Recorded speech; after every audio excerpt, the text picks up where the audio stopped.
안녕하세요. 오늘은 경합범에 관한 문제 보겠습니다.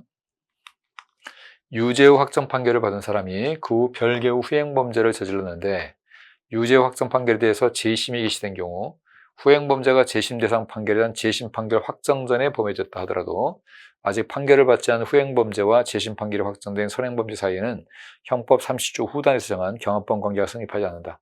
자, 30조 후단 경합범은 사후적 경합범을 얘기하는 거죠.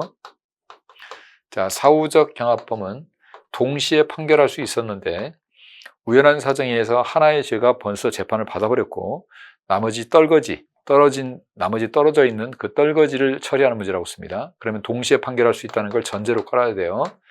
동시에 판결할 수 있는데 우연히 따로 재판받은 거. 예를 들어서 엄마하고 딸이 두 손을 잡고 휴대폰 대리점을 가면 할인을 받을 수 있는데 엄마가 먼저 휴대폰을 사버린 거죠.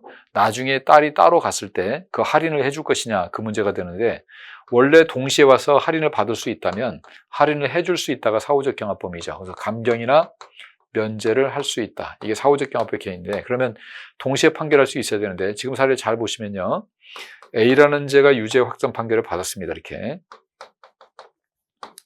확정을 받았고 그 후에 다른 B라는 범죄가 이렇게 소란이 있었어요.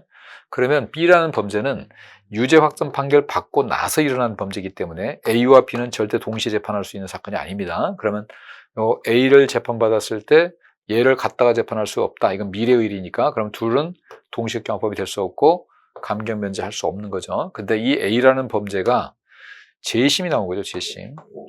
A에 대해서 재심이 돼가지고 여기서 재심에서 확정 판결이 다시 났을 때, 그럼 어차피 이 확정 판결이 B가 발생하고 나서 나온 거니까 B를 갖다가 동시 재판할 수 있지 않느냐라는 말이 나오는데, 우리 재심의 특징, 재심은 재경기입니다. 딱 그 사건만 다시 재경기를 하는 것이지 다른 사건을 추가할 수가 없어요. 그 다른 사건을 추가할 수 없기 때문에 둘은 절대 같이 재판을 받을 수가 없습니다. 그래서 사후적 경합범이 될 수가 없어요. 자, 경합범 중 판결을 받지 않은 죄가 있을 때 그 죄와 판결이 확정된 죄를 동시에 판결할 경우, 이게 가능했다면 그 경우에 형평을 고려해서 그 죄에 대해서 감경 또는 면제해야 한다가 아니라 할 수 있다죠. 우리 아까 제가 휴대폰 대리점 설명했는데 딸이 엄마가 전에 샀으니까 저가 따로 왔어도 할인해 주세요라고 하면 대리점 사장님은 둘이 같이 왔을 때만 할인됩니다 라고 해서 할인 안 해줄 수도 있다고 그랬죠. 다만 뭐 고객 배려 차원에서 해줄 수도 있는 거니까. 그래서 사후적 경합범은 할 수 있다고 기억하셔야 돼요. 자, 아직 판결을 받지 않은 수개의 죄가 판결 확정을 전후해서 저질러지고 판결 확정 전에 범한 죄를 이미 판결이 확정된 죄와 동시에 판결할 수 없었던 경우, 마치 확정된 판결이 존재하지 않는 것처럼 그 수개의 죄 사이에 30 전단의 경합범 관계가 인정되어 38조가 적용된다고 볼 수 없으므로 판결 확정을 전후한 각 범죄에 대해서 별도로 형을 정하여 선고할 수밖에 없다. 자, 사후적 경합범이네요. 자, A라는 죄와 B라는 죄가 있었는데 B라는 확정 판결이 있게 되면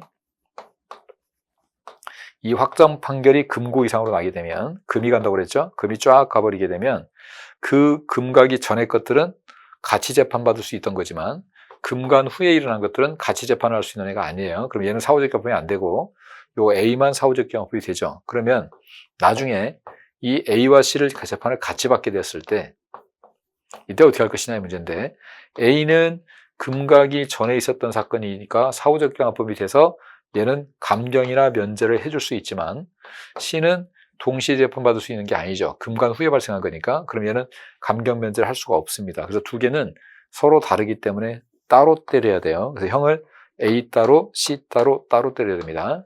같이 재판할 수 없다는 겁니다. 자, 금고형과 징역형을 선택해서 경합범 가정을 하는 경우는 38조 형에 따라 금고형과 징역형을 동종형으로 간주해서 금고형으로 처벌한다. 금고형과 징역형을 동종으로 간주하는 건 맞는데 금고형으로 하는 게 아니라 징역형으로 가야 되죠. 자, 격번에 유죄 확정 판결이 나중에 나왔다 하더라도, 재심이, 유죄 확정 판결에서 재심이 나중에 있었다고 하더라도 재심은 새로운 것을 추가할 수가 없어요. 그래서 동시 재판할 수 없기 때문에 사후적 경합범에 성립하지 않는다. 그 다음에 사후적 경합범은 감경 또는 면제해야 한다가 아니라 할 수 있답니다. 그 다음에 이 사후적 경합범에서 동시에 판결할 수 없었던 경우는 사후적 경합범이 되지 않기 때문에 각자 따로 형을 선고할 수밖에 없습니다. 그 다음에 금고형과 징역형은 동종형으로 간주하되 금고형으로 간주하는 게 아니라 징역형으로 간주를 합니다. 그래서 틀린 것은 나라 두 개입니다. 수고했습니다.